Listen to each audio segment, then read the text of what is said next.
Pul elə şeydi, değişir insanı. Pulu olmayan tanımır heç yanı.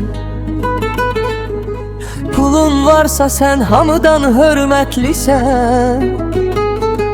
Pulun olmasa sen adam değilsen.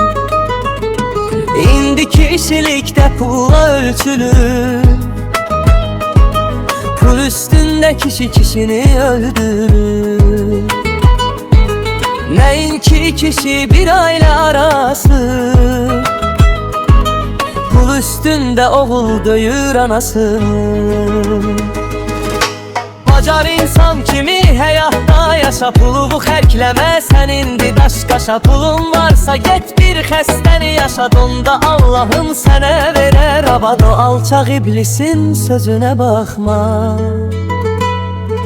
Yaxşısı sən əl uzatma harama. Haram işlə qazandığın o pula gün gələr sənin axırı çıxar. Pulla narkotikə meyil salanlar, lənətə gəlsin o zibili satanlar.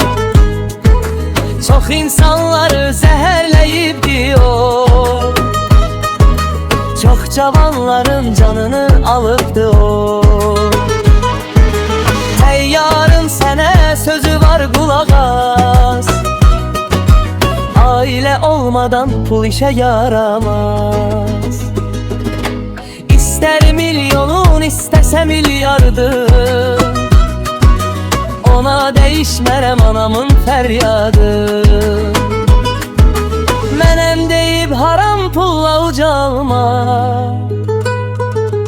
Pula aldanıb öz həyat satma. Pula aldanıb öz həyat satma.